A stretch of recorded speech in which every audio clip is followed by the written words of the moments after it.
A very good morning to all. Welcome to our online पाठशाला.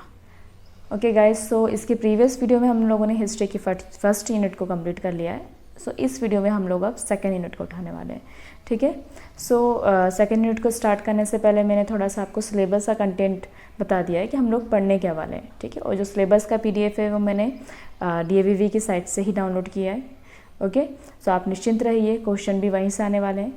और आज हम लोग सेकंड यूनिट को पढ़ने वाले हैं जो कि थोड़ा सा लेंदी है, तो उसको हम लोगों ने 3 पार्ट्स में डिवाइड किया है. ठीक है. सो आज हम लोग फर्स्ट पार्ट को डिस्कस कर रहे हैं. एंड वीडियो में मैंने आपको आंसर कैसे लिखना है ये बताया है, बट रिटन नोट्स अवेलेबल नहीं कराए हैं क्योंकि मेरा उद्देश्य सिर्फ आपको कंटेंट को समझाना है. ठीक है. क्योंकि आजकल जो DAVV वो ऐसे क्वेश्चन पूछ रहा है कि आपका समझ कितनी विकसित हो गई है. Let's start. अगर कुछ डाउट वगैरह होता है तो आप कमेंट कर सकते हैं, या फिर और कुछ इम्प्रूवमेंट चाहिए आपको वीडियो में, आपको नोट्स चाहिए वगैरह, जो भी है, कोई भी प्रॉब्लम हो, you can share with me in comment section. Okay.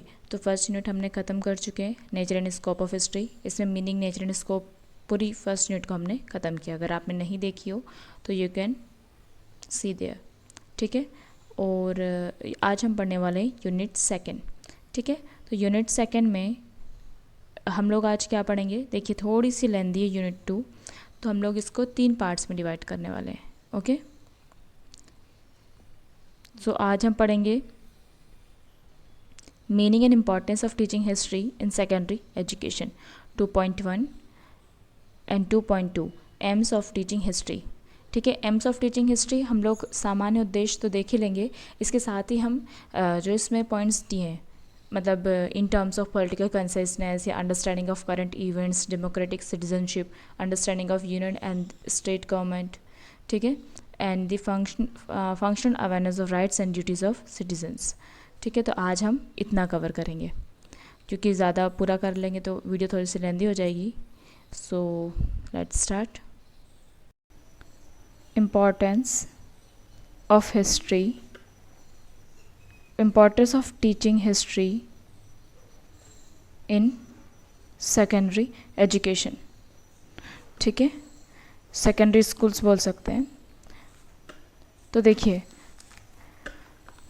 शुरुआत, हम क्वेश्चन की शुरुआत यहाँ से कर सकते हैं कि भाई जो माध्यमिक कक्षा होती है, जो माध्यमिक कक्षाएं होती हैं, उसमें किसी भी बालक की मनोवैज्ञानिक आयु कितनी होती है, अबाउट 11 to 14 ईयर्स. ठीक है. और इसमें हम कक्षा 6ठी से कक्षा 10वीं तक अध्ययन कराते हैं. ठीक है. और इस समय जो विकास का उनका बोल सकते हैं, जो उनका विकास का पक्ष समय चलता है, तो वो उनका जो शारीरिक और मानसिक विकास है, शारीरिक और मानसिक विकास परिपक्वता की ओर रहता है. कहाँ रहता है? परिपक्वता की ओर मूव करता है. ठीक है. इसके साथ ही इनका जो चिंतन है मूर्त से अमूर्त की ओर होता है, मूर्त से अमूर्त चिंतन की ओर होता है. ठीक है. मतलब इसमें वो अपने कुल मिला के जो अपना व्यक्तित्व है उसका निर्माण का आधार बनाता है. उसका जो व्यक्तित्व निर्माण होगा उसका आधार बनता है माध्यमिक स्तर पर. ठीक है. समझ में आई?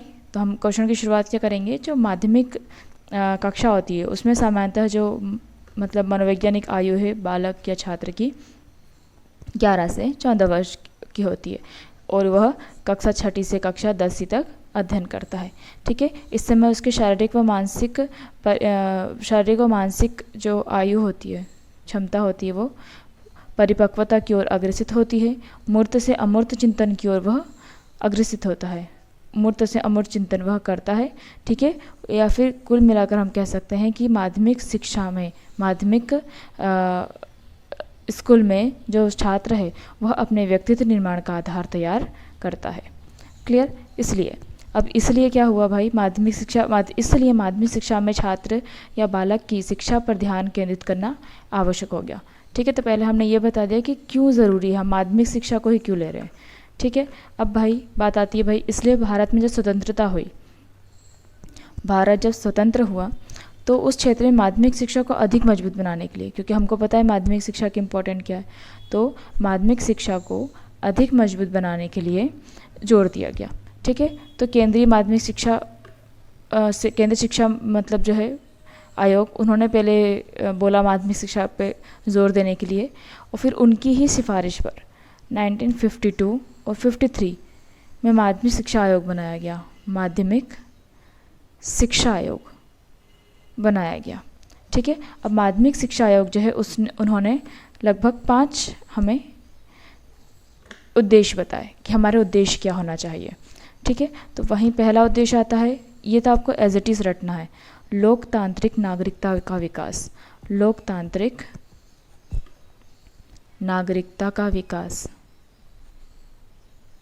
ठीक, सेकंड था इनका नेतृत्व का विकास, नेतृत्व का विकास। थर्ड था व्यक्तित्व विकास, व्यक्तित्व का विकास। और लास्ट था व्यावसायिक विकास, व्यावसायिक विकास। और लास्ट हो जाएगा हमारा चारित्रिक विकास, चरित्र निर्माण। ठीक है, चारित्रिक विकास या चरित्र निर्माण भी से हम कह सकते हैं। ठीक, तो यह आपको एज इट इज़ आंसर में लिखना है कि माध्यमिक शिक्षा के जो मेन एम्स थे, जो लक्ष्य थे, वो क्या थे? लोकतांत्रिक नागरिकता का विकास, नेतृत्व का विकास, व्यक्तित्व का विकास, व्यावसायिक विकास और चरित्र निर्माण विकास। ठीक है, इसमें ऐसी कोई भी टर्म नहीं है जो आपको समझना है। ठीक है, इसको मैं मतलब थोड़ा सा एक्सप्लेन, बिल्कुल सरल शब्द में आपको एक्सप्लेन कर देती हूँ कि लोकतांत्रिक नागरिकता का विकास मतलब माध्यमिक शिक्षा का पाठ्यक्रम इस प्रकार होना चाहिए कि बच्चे में उसी समय, ठीक है, चूँकि वो मूर्त से अमूर्त की ओर सोच रहा है, वो परिपक्वता की ओर जा रहा है, तो माध्यमिक शिक्षा में ऐसी शिक्षा होना चाहिए कि उसमें लोकतांत्रिक नागरिकता का विकास हो सके। मतलब वो भी हमारे देश के प्रति अपनी नागरिकता के कर्तव्य को, नागरिक होने कर्तव्यों को परिपूर्ण समझ सकें। नेतृत्व का विकास, ठीक है, नेतृत्व का विकास मतलब सामंजस्य करने की, सहयोग करने की, मतलब एक नेता में जो गुण होते हैं तो उसमें नेतृत्व का विकास होना चाहिए। व्यक्तित्व का विकास, वो तो हम देख ही रहे हैं कि माध्यमिक जो स्कूल होती है उसमें व्यक्तित्व का आधार निर्मित होता है, तो व्यक्तित्व के विकास का पहली सीढ़ी तो माध्यमिक शिक्षा में होती है। व्यावसायिक शिक्षण, इससे तात्पर्य है भाई कि जब हमारी माध्यमिक शिक्षा खत्म होगी, मतलब लगभग 10th तक, तो बच्चे को इतना शिक्षित हो जाना चाहिए कि वह अपने व्यावसायिक विषयों को चुन सके, वह अपने डिसीजन ले सके, अपने व्यावसायिक विषय अपने रुचि के अनुसार चुन सके, और उससे उसका व्यावसायिक विकास हो। ठीक है, मतलब ऐसा नहीं कि उसने बस रट्टा मार लिया और फिर जो फ्रेंड्स कर रहे हैं वो हम कर रहे हैं, ऐसा नहीं होना चाहिए। उसको इंटरेस्ट आना चाहिए किसी एक विषय पर, उसको खुद से अंदर से उसकी अवबोध होना चाहिए, उसकी प्रतिक्रिया करने के लिए उसमें उत्साह होना चाहिए। ठीक है, तो ये व्यावसायिक विकास। और लास्ट चरित्र निर्माण, तो शिक्षा मतलब संपूर्ण शिक्षा, केवल इतिहास की बात नहीं है, संपूर्ण शिक्षा का मुख्य उद्देश्य होता है चरित्र का निर्माण करना, एक उत्तम चरित्र का निर्माण करना। उसमें बहुत सारी चीज़ें आ जाती हैं फिर, ठीक है, उत्तरदायित्व आते हैं, ये सब चीज़ें आ जाती है। तो खैर ये सब चीज़ें तो हमें याद करना है, इसको डिटेल में इतना लिखना नहीं है। ठीक है, इतना हो गया। अब भाई हम इतिहास शिक्षण की बात कर रहे हैं, तो उपरोक्त जो लक्ष्य है उस हेतु इतिहास शिक्षण अति आवश्यक है। इतिहास शिक्षण अति आवश्यक है। क्यों आवश्यक है? क्योंकि इतिहास ही तो हमें अनुभव के आधार पर तर्क, इतिहास हमें क्या देता है? अनुभव के आधार पर तर्क करते हैं। ठीक है, हम विचार करते हैं और तैयार होते हैं आगे की परिस्थितियों के लिए। तो ये सब की बात करें तो ये सब चीज़ें हम अनुभव के आधार पर, कि हमें नेतृत्व का विकास किस आधार पर करना है। ठीक है, हम अपने देश में पूंजीवादी चल रहे हैं, समाजवादी चल रहे हैं या मिश्रित चल रहे हैं, तो ये सब हम कहाँ से सीख रहे हैं? अनुभव के आधार पर। इतिहास में जब हम विश्व इतिहास पढ़ रहे हैं उस हिसाब से हमने अपने संविधान का निर्माण किया। ठीक है, तो हम अनुभव के आधार पर तर्क और विचार करते हैं और तैयार होते हैं। क्लियर? अब इसके अतिरिक्त हम इतिहास शिक्षण के निम्न उद्देश्य लिख सकते हैं। ठीक है, हिस्ट्री पेडोलॉजी के उद्देश्य क्या हो सकते हैं, यहाँ लिख देते हैं। देखिए, मेन जो इसके उद्देश्य है उसको 2 भागों में बांट सकते हैं, उसको 2 भागों में बांटा जा सकता है। एक होता है सामान्य उद्देश्य। सामान्य उद्देश्य सामान्य होते हैं कि आप 10th में हैं, मतलब अब 6th 7th 8th 9th चल रहा है तो सामान्य उद्देश्य चलता है। ठीक है, और अगर आपको उस विषय के प्रति आसक्ति हो जाती है तो आप एक मुख्य उद्देश्य के प्रति अग्रसित होने लगते हैं, आपको पता नहीं चलता है पर आप मुख्य उद्देश्य के प्रति जाने लगते हैं। देखिए समझ में आ जाएगा। सामान्य उद्देश्य तो पहला ये है, आप इतिहास इसलिए पढ़ते हैं ताकि इतिहास के प्रति आपकी रुचि विकसित हो, इतिहास के प्रति आपकी रुचि। दूसरा, राष्ट्रीय भावना का विकास। ठीक है, राष्ट्रीय भावना का विकास ये कैसे हो रहा है? जब हम इतिहास में हमारे स्वतंत्र संग्राम का, स्वतंत्रता से पहले जो बलिदान है, जो महापुरुषों के विचार है, ठीक है, ये सब जब पढ़ते हैं तो उससे क्या होता है, हमारी भावना, जो राष्ट्रीय भावना ओतप्रोत होती है। ठीक है, कभी हमको क्रोध आता है, कभी दया आती है, तो ये क्या होता है, हमारे संवेगों को भी नियंत्रित करता है। तो ये राष्ट्रीय भावना का विकास हो रहा है। ठीक है, अंतर्राष्ट्रीय सद्भावना, अंतर्राष्ट्रीय सद्भावना का विकास, तो ये सामान्य उद्देश्य में आएंगे। ठीक है, अनुभवों के आधार पर चिंतन, अनुभवों के आधार पर चिंतन, और समस्या समाधान चिंतन, ये भी इसमें आ सकता है। समस्या समाधान चिंतन, समस्या समाधान चिंतन हम ऐसा बोल सकते हैं, अगर देखिए हमने किसी देश से सीखा हो कि अगर देश में इस प्रकार की समस्या आती तो हम ऐसा कर सकते हैं। फॉर एग्जांपल, हम पॉलिटी में देखते हैं कि भाई अगर हमारे देश में वित्तीय स्वतंत्रता आती है तो वित्तीय स्वतंत्रता में हमारा देश संसदीय प्रणाली में न रहकर एकात्मक शासन व्यवस्था को अपना लेता है। पढ़ा होगा आपने लास्ट टाइम, है ना। तो ये सब चीज़ें कि हम इतिहास से सीखते हुए आए कि अगर हम ऐसा नहीं करेंगे, एकात्मक प्रणाली नहीं करेंगे तो उसको संभालना मुश्किल हो जाएगा। ठीक है, तो हम उस हिसाब से समस्या समाधान, मतलब अनुभव के हिसाब से, अब हर चीज़ ऐसा नहीं है कि आपको अगर समस्या का समाधान चाहिए आपको समस्या में पढ़ना ही पड़ेगा, ज़रूरी नहीं है। ठीक है, आप दूसरों को देख के भी सीख सकते हो। हमारे दैनिक जीवन में ही बहुत कुछ चीज़ें ऐसी होती है कि हम दूसरों को देख के समझ जाते हैं कि हाँ यार ऐसा नहीं करना चाहिए। ठीक है, ये हो गया हमारे सामान्य उद्देश्य। मुख्य उद्देश्य क्या हो सकते हैं? मुख्य उद्देश्य एक होता है समय स्थान संबंध, समय स्थान के संबंध को बच्चा समझने लगता है, उसको पता नहीं चलता है ये सब चीज़ें। फॉर एग्जांपल, समय स्थान संबंध हम इतिहास से पढ़ते हैं कि भाई हमारा जो भारत देश है, भारत देश में साउथ में बहुत कम आक्रमण हुआ है। क्यों आक्रमण नहीं हुआ है वहाँ पे? एक मेन रीज़न तो ये कि विंध्याचल पर्वतमाला है, तो उनको आने में ही मतलब बहुत टाइम लग जाता था कोई भी आक्रमणकर्ता को। तो समय और स्थान का भी हमारे जो दैनिक जीवन होता है उसमें बहुत महत्वपूर्ण होता है वो। ठीक है, तो ये समय स्थान का आ जाएगा। फिर है प्रमाणों का सत्यापन, प्रमाणों का सत्यापन।